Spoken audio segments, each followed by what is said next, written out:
ஸ்டாலின் வந்தால் தான் சார் நல்லா இருக்குங்க. எந்த காரணம் இல்லை சார், இல்லை எல்லாம் ஜனங்களுக்கு நல்லது பண்ணுறாருங்க. போடுறேங்க ஓட்டு.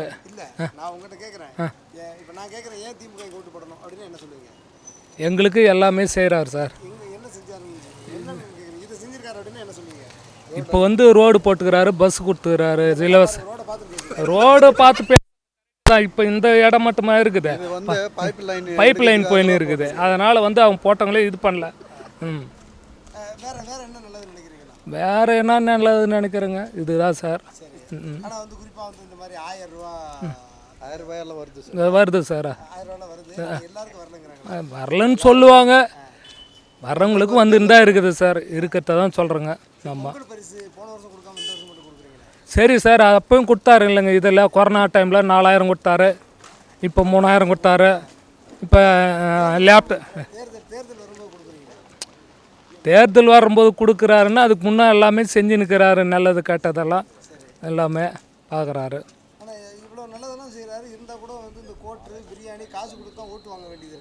என்ன பண்ணுறது சார், அதுக்குன்னு வந்து இருக்கு ஓட்டு விழும் சார், என்ன பண்ணுறது. இப்போ இதெல்லாம் சேன்சன் ஆயிடுச்சு சார், இப்போ போடதான் போகிறாரு.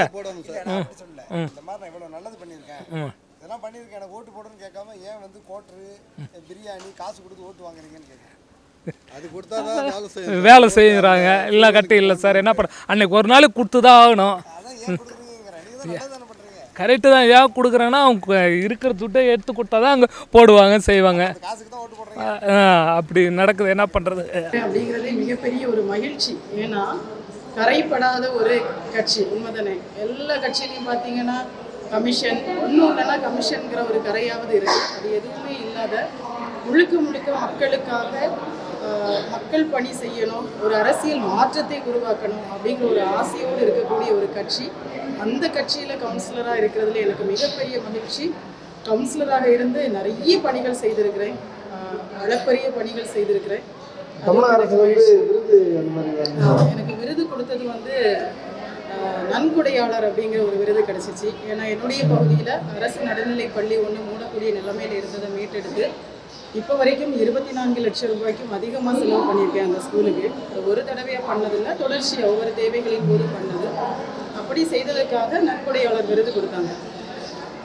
அந்த வீடியோ பார்க்கும்போது எப்படி என்ன நினைச்சிங்க, ஒரு கவுன்சிலரோட ஆகாது நீங்களாம் பேசலாமா அப்படின்னு சொல்லும்போது, குறிப்பாக அண்ணன் வந்து களத்தில் கிட்டத்தட்ட 10 to 15 வருஷம் நிற்கிறாங்க. ஆனால் 2 வருஷத்தில் நாம் தமிழர் கட்சி களத்திலே இல்லை அப்படிங்கிற ஒரு முன்வைக்கிறாங்க. இல்லை, அது என்னன்னா நம்ம வந்து ஒரு பெரிய வளர்ச்சியை நோக்கி போகும்போது அவங்களுக்கு நம்மளை சுட்டி காட்டுறதுக்கு ஏதாவது எளி சொல்ல தானே மிஸ் பண்ணுவாங்க. அதோட ஒரு விளைவு தான். அப்படின்னு அவங்களுக்கு ஒன்றுமே இல்லை, நீங்கள் இன்னும் இருக்குன்னு பேசுகிறீங்களே. ஏன்னா நம்ம வளர்ச்சியை தொட்டுட்டோம், அப்படிதானே, அங்கீகரிக்கப்பட்ட கட்சியாக மாறிட்டோங்கும் போது அதை அவங்களால ஏற்றுக்கொள்ள முடியல. அப்போ தான் இதை சுட்டி காட்டுறாங்க, அவங்களுக்கு வந்து கவுன்சிலரே இல்லை. நமக்கு கவுன்சிலர் இல்லைனாலும் நம்ம சாதிக்கிறோம் அப்படிங்கிறது வந்து அவங்களுக்கு எத்தனையோ கவுன்சிலர் இருந்தும் வரக்கூடிய அழிவு திட்டங்கள் எதையுமே அவங்களால தடுக்க முடியலை. நமக்கு வந்து எல்லா பகுதிகளிலும் கவுன்சிலர் இல்லை அப்படின்னாலும் ஒவ்வொரு பகுதிகளிலும் மக்களுக்கு எதிராக வரக்கூடிய அழிவு திட்டங்களை நம்ம தடுத்து நிறுத்துறோம் அப்படிங்கிறது தான் உண்மை. இதை விட என்ன வேணும்? இப்போ வந்து பார்த்தீங்கன்னா அவங்க ஜேவியர் அண்ணன் வந்து இப்போ கன்னியாகுமரியில் வந்து கொல்லப்பட்டாங்க. அந்த மாதிரியான ஒரு விஷயங்கள், அந்த மாதிரியான ஒரு ஒரு ஒரு ஒரு இன்செக்யூரிட்டி ஏற்படுது இல்லையா, அது எப்படி பார்க்குறீங்க? ஒரு பயம் இருக்கா அவங்களுக்கு அந்த மாதிரி விஷயங்கள்? பயமும் இல்லை. நம்ம வந்து நாம் தமிழர் கட்சி பிள்ளைகள் வந்து பயப்படுறவங்க கிடையாது. ஒவ்வொரு இடத்திலும் துணிச்சலாக நிற்கிறவங்க. சொல்லப்போனால் நம்ம என்ன ஒரு நோக்கத்தோடு நிற்கிறோம்னா, உயிரை விட நம் மண் பெரிது அப்படிங்கிற ஒரு குறிக்கோளோடு நிற்கும் போது பயமெல்லாம் இல்லை. இது நடக்கும். மிரட்டல்லாம் வந்திருக்கா? எனக்கு அந்த கல்குவாரி பிரச்சனைகள் நம்ம கையில் எடுத்து கப்பிரை பேரூராட்சியிலும் 3 கல்குவாரிகள் இருந்தது. அதை நோக்கி நம்ம அதற்கு எதிராக பயணிக்கும் போது ஒரு சில மிரட்டல்கள் இருந்தது. ஆனால் மற்றபடி பிரச்சனை எதுவும் இல்லை. கன்னியாகுமரி தொகுதி குறிப்பாக வந்து ஒரு ஜாதியாலும் மதத்தினாலும் பெண்பட்டு குறிப்பாக வந்து காங்கிரஸோட எப்பவுமே கட்டுப்பாட்டுக்குள்ள இருப்பாங்க. அதில் நாம் தமிழர் கட்சியோட வச்சு எடுத்துக்காங்க. என்னன்னா வந்து கன்னியாகுமரி மாவட்டத்தில் ஜாதி வந்து பெருசாக கிடையாது, முழுக்க மத அரசியல். அங்கே எப்படின்னா கிறிஸ்தவர்கள், இந்துக்கள், அவங்க இஸ்லாமியர்கள், அப்போ இஸ்லாமியர்கள் கிறிஸ்தவர்களை ஒரு சிறுபான்மையாக காட்டுறாங்க. அப்போ என்னன்னா வந்து இவங்க எல்லாரும் சில இடங்களில் வந்து பிரச்சனைகள் இருக்கும்ல, ஒரு சர்ச்சு கட்டும்போது பிரச்சனைகள் வரும். உடனே எப்படின்னா பிஜேபி வந்துடக்கூடாது, அந்த ஒரு நோக்கம், நம்ம கிறிஸ்தவர்களை பாதுகாக்கணும் அப்படிங்கிற ஒரு நோக்கத்தில் முழுக்க வந்து என்ன தவறுகள் நடந்தாலும் எல்லாருக்கும் தெரியும். இப்போ திமுக காங்கிரஸ் கூட்டணி தான் அங்கே எப்பவும் வெற்றி பெறுது. திமுக காங்கிரஸ் கூட்டணினா இன்னைக்கு வீதிதோறும் மதுக்கடைகள், இளைஞர்களுடைய வாழ்க்கைகள் எல்லாம் சீரழிது, பள்ளி பிள்ளைகளுடைய வாழ்க்கைகள் சீரழிது, எல்லாருக்கும் புலம்பல் இருக்கு. ஆனாலும் கடைசியில் வந்து இந்த பிஜேபி வந்துடும் அப்படிங்கிற ஒரு சித்தாந்தத்தை முன் வச்சு பயந்து தான் வந்து காங்கிரஸுக்கு வாக்கு செலுத்துறாங்க. ஆனால் இப்போ நம்ம அந்த களத்தில் பயணிக்கும் பொழுது நிறைய பேர் மாற்றத்தை விரும்புகிறாங்க. மாற்றத்தை விரும்புகிறவங்க சரியானவங்க நம்ம அப்படிங்கிறத வந்து அவங்க நம்ப வைக்கிறதா நம்மளுடைய கடமை. அதை செஞ்சுட்டோம்னா மாற்றம் வரும். இப்போ வந்து அடுத்த சட்டமன்ற வேட்பாளராக நிற்கிறீங்க, எப்படி இருக்கு? இரண்டாவது பொறுப்பு அண்ணன் சீமான் அவர்கள் என்ன சொன்னாங்க? உங்களை என்னைக்கா சீமான் அவர்கள் சொல்லியிருக்காங்களா, ஒரு கவுன்சிலர் போதும் நாங்கள் யாரும் காட்டுவோம் அடிக்கடி சீமான் அவர்கள் மேடையில் சொல்றது உண்டு, அதை நீங்கள் செஞ்சும் காமிச்சிருக்கீங்க. சீமான் அவர்கள் உங்களை என்னைக்காவது பாராட்டியிருக்காரா, ஏதாவது சொல்லியிருக்காரா?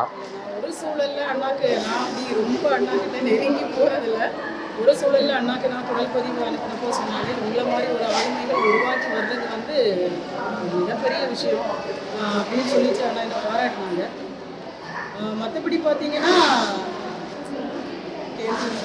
சரியா இல்லை அதுதான் வந்து வேறு ஏதாவது பாராட்டுக்கு நேர்மை அண்ணன் வந்து உங்களுக்கு ஃபோன் பண்ணி ஏதாவது சொல்லியிருக்காங்க அந்த மாதிரி என்ன பண்ணிடுறாங்க அப்படின்னு சொல்லிட்டு இந்த குரல் பதிவுலாம் சொன்னாங்க. இப்போ அடுத்து சட்டமன்ற வேட்பாளராக நிற்கிறீங்க, எப்படி இருக்கு? மேலும் ஒரு கூடுதல் பொறுப்பு. நீங்கள் உங்கள் ஏரியாவில் செஞ்சதே இன்னும் பெருசாக செய்வீங்கன்ற எதிர்பார்ப்பு வந்து மக்களிடையே இருக்குன்னு நிறைய பேர் சொன்னாங்க அந்த இடத்துல, அது எப்படி பார்க்குறீங்க? இது வந்து உண்மையாகவே மிகப்பெரிய பொறுப்பு. நான் எதிர்பார்க்கல. ஒரு கவுன்சிலர் அப்படிங்கும்போது ஒரு பெரிய வளர்ச்சியை வந்து நான் உண்மையாகவே விரும்பலை. எப்படி எதிர்பார்த்தேன் அப்படின்னா இன்னைக்கு கவுன்சிலர் அப்படின்னா எப்படியாவது பேரூராட்சி தலைவர் ஆகணும் அப்படிங்கிற ஒரு எண்ணம் இருந்ததே தவிர எம்எல்ஏ கேண்டிடேட் அப்படிங்கிறத எதிர்பார்க்காம அண்ணா எனக்கு நம்பி கொடுத்தது. அதை நோக்கி பயணிக்கிறேன். பார்த்தீங்கன்னா நாங்கள் எங்களுடைய வார்டில் எப்படின்னு பார்த்தீங்கன்னா ரொம்ப ஒரு ஆசையோடு, அதாவது உலகத்தரம் வாய்ந்த ஒரு வார்டாக எங்களுடைய வார்டை உருவாக்கணும், அதுதான் எங்களுடைய ஆசை. அதுக்கு வந்து சிறந்த உதாரணமாக நாங்கள் செஞ்சுருக்கக்கூடிய காரியங்கள் என்னென்னா, ஒன்று வந்து அரசு பள்ளியை ஐஎஸ்ஓ தர சான்றிதழ் வாங்கியிருக்கிறோம். ஒரு அங்கன்வாடி இருக்குது, அதுவும் என்னுடைய வார்டெல்லாம் நான் என்னுடைய வார்டு மக்கள் பயன்படுத்தக்கூடியது, அதுக்கும் ஒரு தர சான்றிதழ் வாங்கியிருக்கிறேன். ஒரு மருத்துவமனை இருக்குது, ஆரம்ப சுகாதார நிலையம், அதுக்கும் வந்து அங்கே தர சான்றிதழ் வாங்குவதற்கு என்னென்ன உதவிகள் என்னால் பண்ண முடியுமோ அதை செஞ்சுருக்கிறேன். இதை தாண்டி பார்த்தீங்கன்னா 20க்கும் மேற்பட்ட கண்காணிப்பு கருவிகள் வச்சுருக்கோம். அப்படின்னா பாதுகாப்பான ஊராக நம்ம ஊரை மாற்றணும். அப்போ இந்த ஆசையோடு என்னுடைய வார்டை எப்படி பண்ணணும், அதே வந்து குளச்சல் தொகுதி முழுவதுமாக பண்ணணும் அப்படிங்கிற ஆசையோடு தான் பயணிக்கிறேன். வேறு எந்த நோக்கமும் இல்லை. அப்படிங்கும்போது மக்கள் வாய்ப்பு கொடுத்தா நிச்சயமாக வந்து குளச்சல் முழுவதும் ஒரு பெரிய மாற்றம், அதாவது இப்படியும் ஒரு எம்எல்ஏ கேண்டிடேட்டால் ஒரு எம்எல்ஏவால் செய்ய முடியுமா அப்படின்னு மக்கள் ஆச்சரியப்படுற விதத்தில் நம்ம பணிகள் இருக்கோம். கடைசி கேள்விக்கா, 24 லட்ச ரூபாய் செலவு பண்ணிருக்காங்க. ஒரு சாதாரண வீட்டு மகள் 24 லட்ச ரூபாய் செலவு பண்ணி மக்களுக்கு செய்யணுன்ற எண்ணம் ஏன் வந்தது, என்ன காரணம்? அது என்ன அப்படின்னா வந்து இன்னைக்கு என்னுடைய பிள்ளைகளை ஐஎஸ்ஓ விட தவறு, பிள்ளைகளை இன்டர்நேஷ்னல் ஸ்கூலில் அனுப்பக்கூடிய வசதி எனக்கு இருக்குது. ஆனால் நாங்கள் எப்படி சிந்தித்தோம்னா, இன்னைக்கு நீங்கள் மற்ற பகுதிகள் எனக்கு சரியாக தெரியல, நான் நினைக்கிறேன் தமிழ்நாடு முழுவதும் அப்படிதான் இருக்குது. அதாவது பக்கத்து வீட்டில் உள்ளவங்க பெரிய ஸ்கூலுக்கு அனுப்புனாங்க அப்படின்னா வசதி இல்லாதவங்களும் நம்முடைய பிள்ளைகளை அங்கே அனுப்ப வேண்டிய கட்டாயத்துக்கு தள்ளப்படுறாங்க. அப்போ என்ன ஆகுதுன்னா, குடும்பங்கள் வந்து பிள்ளைகள் பிறந்ததுல இருந்து பள்ளிக்கு அனுப்புகிற நேரமே கடன் சுமை அதிகமாகுது. அதுக்கப்புறம் வந்து உயர்கல்வி, திருமணம் எல்லாத்துக்குமே செலவு தானே.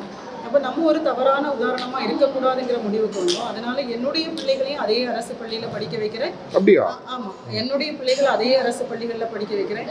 என்னுடைய பிள்ளைகளுக்கு நான் வெளியே செலவு பண்ணால் இந்த லட்சமெல்லாம் செலவு பண்ணியிருப்பேன் தானே. அது மனசார அந்த ஸ்கூலில் படிக்கும்போது அடித்தட்டு மக்கள் அங்கே சகல வசதியோடு என்னுடைய பிள்ளைகளோடையும் என் பிள்ளைகளுக்கு என்னென்ன செய்யணும்னு ஆசைப்படணும் அது எல்லாமே அந்த பிள்ளைகளுக்கும் கிடைக்கக்கூடிய ஒரு வசதியை உருவாக்கி இருக்கிறேன். மிகுந்த மகிழ்ச்சி. எனக்கு ஒரு நம்பிக்கை என்னன்னா, நம்ம இப்படி இந்த பிள்ளைகளுக்கு செய்யும்போது நம்ம பிள்ளைங்க தானே வளருவாங்க, கடவுள் அவங்கள நல்லா இருப்பாங்க. அதான் உண்மை. நல்ல எண்ணங்கள் வெற்றி பெற வாழ்த்துக்கள். நன்றி.